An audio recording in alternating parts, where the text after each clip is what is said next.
Your washer stink? Mine does a lot. We're constantly cleaning it. But these are nice. These are from Active. These are appliance wipes.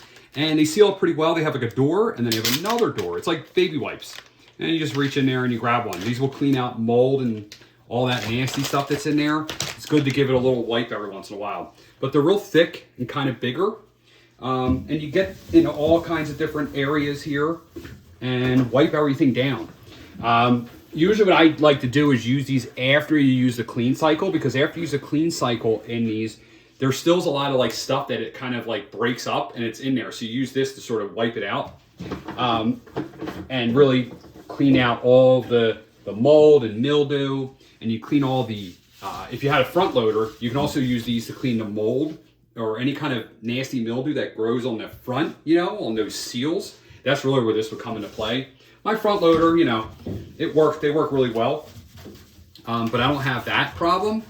But I definitely have the smell problem, you know, with all this different stuff. So these clean up really well. There's 24 in a pack. They're real thick, you know, and they work on all kinds of different appliances. I only use mine on the washer, but you can use these on refrigerators, seals, all kinds of things. Anything that has a seal. Actually, that's probably where these are really good for. But yeah, I would check them out. If you like clean stuff, Active's got it. They've got all kinds of great stuff. I really like this brand. I'm a big fan.